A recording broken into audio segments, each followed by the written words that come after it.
Bismillahirrahmanirrahim. Assalamualaikum warahmatullahi wabarakatuh. Kami akan membahas tentang sejarah perkembangan mushaf daerah. Nah, jika kita membahas sejarah perkembangan mushaf daerah, lalu kita akan dihadapkan dengan pertanyaan, kapan sih penulisan Al-Quran pertama di Indonesia itu dimulai? Nah, penulisan Al-Quran di Nusantara ini diperkirakan telah ada sekurang-kurangnya sejak sekitar akhir abad ke-13 ketika Pasai, Aceh di ujung laut Pulau Sumatera menjadi kerajaan pesisir pertama di Nusantara yang memeluk Islam secara resmi melalui pengislaman sang rajanya. Lalu penyalinan Al-Quran secara tradisional terus berkembang dan terus berlangsung sampai akhir abad ke-19 atau awal abad ke-20 yang berlangsung di berbagai kota atau wilayah penting masyarakat Islam. Penyalinan mushaf kuno sejak awal didorong oleh semangat dakwah dan mengajarkan Al-Quran orang-orang Islam zaman dahulu. Karena pada masa itu belum ada teknologi untuk penggandaan naskah dalam jumlah yang besar. Ya dulu belum ada tukang fotokopian itu. Nah, semua naskahnya ini itu ditulis tangan. Naskah-naskah Al-Quran Nusantara banyak disimpan di lembaga-lembaga pemerintah di Malaysia, Indonesia, Belanda, serta beberapa tempat lain. Namun, di antara kekayaan Al-Quran Nusantara itu, naskah-naskah di Indonesia diperkirakan tetap merupakan yang terbanyak. Ya iyalah, rugi kita kalau misalnya naskah Al-Quran Nusantara malah lebih banyak dimiliki negara lain kan. Nah, lanjut. Naskah-naskah ini dimiliki baik oleh pribadi, museum, masjid, maupun pesantren. Nah, berdasarkan alur perkembangannya ini, ada 3 periode perkembangan mushaf di Indonesia, yaitu yang pertama mushaf tulisan tangan, mushaf cetak mesin, dan mushaf digital. Nah, jika kita membahas mushaf tulisan tangan, seperti yang sudah dijelaskan di awal, metode mushaf tulisan tangan ini adalah teknik awal penulisan Al-Quran dulu sebelum adanya teknologi seperti sekarang. Dan menurut hasil penelitian yang dilakukan Badan Puslitbang Lektor Keagamaan Departemen Agama Republik Indonesia tahun 2003 sampai 2005, dengan hasil temuan naskah semuanya sekitar 240 naskah mushaf dari berbagai provinsi, diantaranya Aceh, Banten, Jawa Barat, Jawa Tengah, Yogyakarta, Jawa Timur, Bali, Nusa, dan lain-lain. Mushaf kuno yang terdapat di Bait Al-Quran dan Museum Istiqlal berjumlah 29 buah, termasuk mushaf-mushaf besar, sedangkan mushaf Al-Quran kuno yang berusia lebih dari 50 tahun ditulis di atas kertas Eropa bertulis tangan sebanyak 22 buah. Nah, beberapa mushaf Al-Quran di Indonesia diantaranya seperti mushaf Al-Quran Aceh, ini telah menjadi koleksi berbagai lembaga di dalam dan di luar negeri. Keren sih. Inventaris semua koleksi mushaf Aceh sementara ini berjumlah 152 mushaf. Nah, pola dasar iluminasi Al-Quran khas Aceh biasanya dicirikan dengan bentuk persegi nih, contohnya di sini. Nah, persegi dengan garis vertikal di sisi kanan dan kiri yang menonjol ke atas dan ke bawah, biasanya dalam bentuk lancip atau lengkungan. Bentuk semacam kubah atau mahkota di bagian atas, bawah, dan sisi luar, hiasan semacam kuncup di ujung-ujung masing kubah tersebut, dan hiasan sepasang sayap kecil di sebelah kiri dan kanan halaman iluminasi.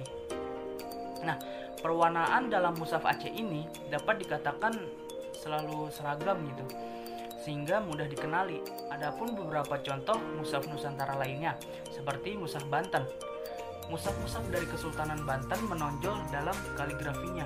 Gaya khot yang digunakan adalah gaya naskhi yang kadang-kadang dekat dengan gaya muhakkok, dengan ciri huruf yang menjulur-julur gaya kaligrafi seperti itu dapat ditemukan baik di Banten sendiri maupun Mushaf Banten Koleksi Perpustakaan Nasional Jakarta. Nah, setiap lembar berlatarkan emas dan motif bunga, ini contohnya yang tampaknya dilukis dengan teknik cap atau sablon. Latar emas ini benar-benar berpengaruh kuat sehingga menjadikan mushaf ini tampak mewah dan mengesankan. Semua kata Allah ditulis merah. Di halaman depan terdapat kolofon yang menjelaskan bahwa mushaf ini milik Sultan Banten Muhammad Ali ad-Din Ibnu Sultan Muhammad Arif. Lalu mushaf Kanjeng Kiai Al-Quran, pusaka Keraton Yogyakarta.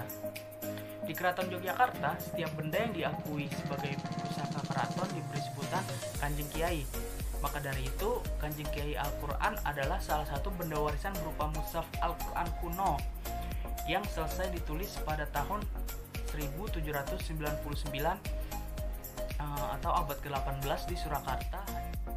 Lalu yang terakhir mushaf Al-Banjari. Mushaf Syekh Al-Banjari merupakan karya yang indah dengan hiasan dan lukisan yang sangat jarang ditemukan dalam tradisi penulisan mushaf dunia Islam pada umumnya. Di bagian pinggir halaman dilengkapi bacaan qiraat sab'ah. Mushaf ini merupakan salah satu kebanggaan masyarakat Kalimantan Selatan. Baik, mungkin itu aja dari saya. Baik. Bismillahirrahmanirrahim. Di sini saya akan menjelaskan poin B, yaitu mushaf cetak mesin. Mushaf cetak mesin pada abad ke-19 itu belum terlalu banyak ditemukan. Yang ditemukan ada di daerah Palembang, Singapura, kemudian Brunei, dan juga Turki. Kemudian, mushaf cetak tertua yang ada adalah mushaf cetak batu litografi hasil karya Haji Muhammad Azhari bin Kemas Haji Abdullah yang dicetak di Palembang pada tanggal 21 Agustus 1948. Dengan cetakan lainnya yang tersebar luas di Nusantara itu ada yang berasal dari Singapura, kemudian ada yang berasal dari India, dan ada yang berasal dari Bombay. Nah, dari cetakan-cetakan tersebut, dari mushaf-mushaf yang ada, mereka itu di dalamnya, di belakang mushafnya ada terdapat lajnah atau kolofon. Jadi fungsi dari kolofon itu agar kita itu tidak ragu akan asal-usul dari cetakan tersebut. Saya akan menjelaskan mushaf cetakan tahun 1933 sampai 1983 dalam kurun waktu 50 tahun. Nah, dalam kurun waktu 50 tahun tersebut terdapat 11 cetakan yang tersebar luas di Indonesia. Di antaranya adalah cetakan Matba'ah Al-Islamiyah yang ada di Bukit Tinggi pada tahun 1933. Kemudian dalam kurun waktu 50 tahun tersebut banyak sekali cetakan-cetakan yang terdapat di Nusantara ini. Di antaranya adalah penerbit Salim Nabahar dari Surabaya dan Afif dari Cirebon pada tahun 1950. Kemudian disusul lagi oleh penerbit Al-Ma'arif dari Bandung pada tahun 1948. Kemudian disusul kembali percetakan Menara Kudus. Percetakan Menara Kudus ini itu dikhususkan untuk para penghafal Quran, yaitu percetakan pojok atau bahaya pada tahun 1957. Kemudian pada tahun 1974 terdapat juga cetakan juz amma bagi para pembelajar Al-Quran, para pemula pembelajar Al-Quran. Kemudian setelah banyaknya percetakan-percetakan yang tersebar di Nusantara, upaya-upaya selanjutnya adalah menjaga dan memelihara kesucian Al-Quran dari kesalahan cetak. Nah, ini adalah tugas dari panitia Lajnah Pentasir Al-Quran. Lajnah ini menerbitkan standar dari mushaf. Standar dari mushaf itu terdapat 3. Ada 3 jenis mushaf standar, yaitu yang pertama mushaf Al-Quran Rasam Al-Usmani, yang kedua mushaf Al-Quran Bahriyah yang cenderung memiliki rasam Al-Imla'i, dan yang ketiga mushaf Al-Quran Braille bagi penyandang tunanetra. Selanjutnya adalah mushaf cetakan pada tahun 1984 sampai dengan tahun 2003. Ada sekitar 6 mushaf yang dicetak di Indonesia dalam kurun waktu tersebut atau sekitar 20 tahun. Yang pertama adalah Mushaf Al-Quran Standar Indonesia yang dicetak pada tahun 1973 sampai dengan 1975. Lalu yang kedua adalah Mushaf Al-Quran Standar Indonesia Bahriyah yang dicetak pada tahun 1991. Yang ketiga adalah Mushaf Al-Quran Bombay terbitan karya Toha Putra yang dicetak pada tahun 2000. Selanjutnya Mushaf Al-Quran karya Ustadz Rahmatullah yang dicetak juga pada tahun 2000. Yang ketiga Mushaf Al-Quran karya Safarudin yang dicetak pada tahun 2001. Lalu yang terakhir atau yang keenam adalah Al-Quran karya Insan Indonesia Jakarta yang dicetak pada tahun 2002. Nah, sejak dasawarsa 2000-an, beberapa penerbit yang semula hanya menerbitkan buku-buku keagamaan dan mereka telah sukses di bidangnya mulai tertarik untuk menerbitkan Mushaf Al-Quran seperti penerbit Mizan, Syamil, Serambi, Bima Insani Press, dan Pustaka Al-Kausar.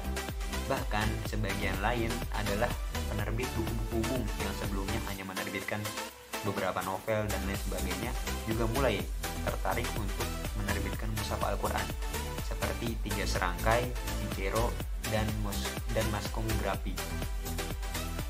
Lalu percetakan mushaf pada tahun 2004 sampai dengan sekarang. Pada era ini, perkembangan percetakan mushaf kian pesat. Hal ini ditandai dengan munculnya variasi tampilan mushaf Al-Quran yang disesuaikan dengan segmen para pembacanya, seperti anak-anak, wanita, pengkaji fikih atau usul fikih, saintifik, dan lain sebagainya. Era baru dalam percetakan mushaf mulai muncul sejak awal dasawarsa 2000-an, ketika teknologi komputer pada saat itu sudah maju. Nah, para penerbit yang pada cetakan sebelumnya hanya memberi warna khusus kepada lafaz Allah atau Roh, mulai menambahkan variasi pada ayat-ayat tertentu. Misalnya ayat yang berisi doa, ayat sajadah, dan ayat-ayat tentang perempuan.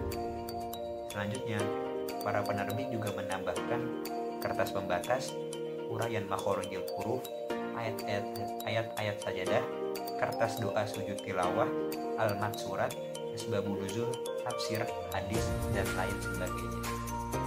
Baik, selanjutnya saya akan membahas tentang mushaf digital. Mushaf digital banyak dikembangkan seiring dengan meningkatnya teknologi IT. Umumnya dikemas dalam bentuk visual atau audiovisual. Untuk jenis visual dan audiovisual biasanya dihiasi dengan dekorasi atau iluminasi yang indah dan menarik untuk dilihat.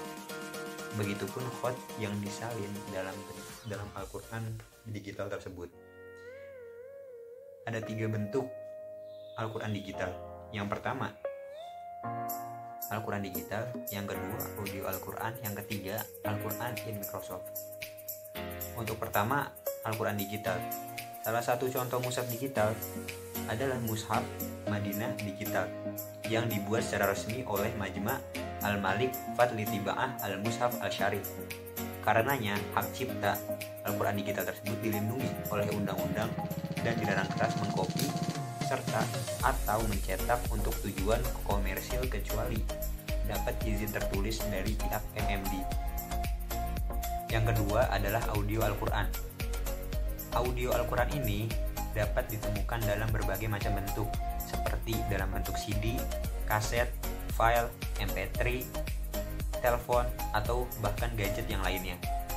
Ada juga audio Al-Quran anak-anak yang dikemas dalam bentuk DVD dan MP3, atau berbentuk seperti boneka yang saya pegang ini.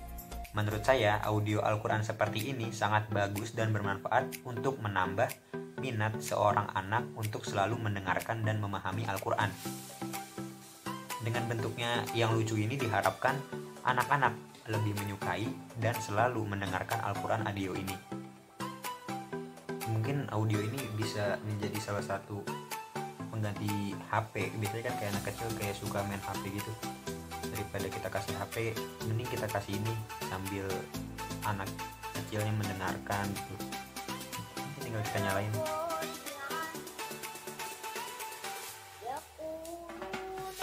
Dan di sini juga bukan hanya ada Al-Quran 30 juz, di sini juga kayak ada sholawat, lagu-lagu Islami, dan cerita-cerita sejarah tentang Islam. Kok jadi endorse? Yang ketiga adalah Al-Quran in Microsoft.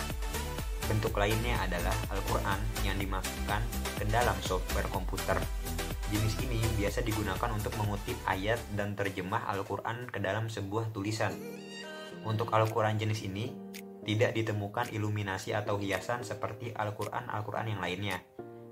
Jadi tulisannya seperti Al-Quran standar pada umumnya. Dan khot yang digunakan Al-Quran ini adalah jenis khot naskhi. Mungkin hanya itu yang bisa saya sampaikan. Selanjutnya akan disampaikan oleh teman saya. Selanjutnya kita akan membahas tentang fenomena iluminasi Al-Quran. Iluminasi yang terdapat di dalam mushaf Al-Quran merupakan karya seni. Salah satu ciri khas mushaf Indonesia yaitu bercorak bunga, tumbuh-tumbuhan, serta khas kedaerahan yang muncul pada setiap mushaf. Contohnya ada pada mushaf Banten yang berlatar bunga-bunga berwarna emas. Kemudian ada mushaf Minangkabau yang menonjolkan ciri khas adat rumah Minangkabau. Kemudian ada mushaf Al-Banjari yang menampilkan hiasan lukisan berwarna-warni. Contohnya seperti pohon beringin, pohon kelapa, kemudian ada rumah tinggal yang lengkap dengan lentera khas Banjari, ada gunung, sungai, dan lain sebagainya. Yang dimana seluruh kreativitas lokal ini berkembang sangat leluasa dan sangat berkarakter khas. Selanjutnya mushaf Al-Quran Indonesia dan bingkai bikin Quran. Jika kita membahas tentang bikin Quran, maka ada 3 aspek yang penting untuk kita analisis. Aspek yang pertama yaitu resepsi hermeneutis. Pada aspek ini disimpulkan bahwa ada 2 motif utama yang dijadikan motivasi untuk menyalin Al-Quran. Motif yang pertama yaitu pelestarian Al-Quran, mulai dari penyampaian, penghafalan, penulisan, standarisasi, pencetakan, dan lain sebagainya. Motif yang kedua yaitu untuk dakwah, yakni mencoba melakukan interaksi sosial antara budaya dan teks Al-Quran. Sehingga wajar jika masing-masing mushaf itu memiliki pesan tersendiri, seperti cita-cita kerajaan, kondisi geografis Indonesia, kemudian ada adat istiadat masing-masing daerah, dan lain sebagainya. Aspek yang kedua adalah resepsi estetik. Mushaf Al-Quran Indonesia merupakan pelestarian Al-Quran dari aspek visual yang kemudian berkembang pada aspek audio. Jika kita tinjau dari segi aspek visual, maka hal yang harus ditonjolkan yaitu adalah nilai estetis atau nilai keindahan dari mushaf itu sendiri. Yang dimana nilai ini dapat kita lihat dari kaligrafi, iluminasi, kolofon, watermark pada kertas, dan lain sebagainya. Aspek yang terakhir yaitu resepsi kultural. Pada aspek ini, penyalinan dan pencetakan Al-Quran dilakukan sebagai pelestarian budaya. Budaya yang dilestarikan adalah budaya penjagaan nilai-nilai Al-Quran melalui teks atau tulisan itu sendiri. Yang dimana hal ini sudah menjadi perilaku dari masyarakat Indonesia. Sekian dari kelompok kami. Wassalamualaikum warahmatullahi wabarakatuh.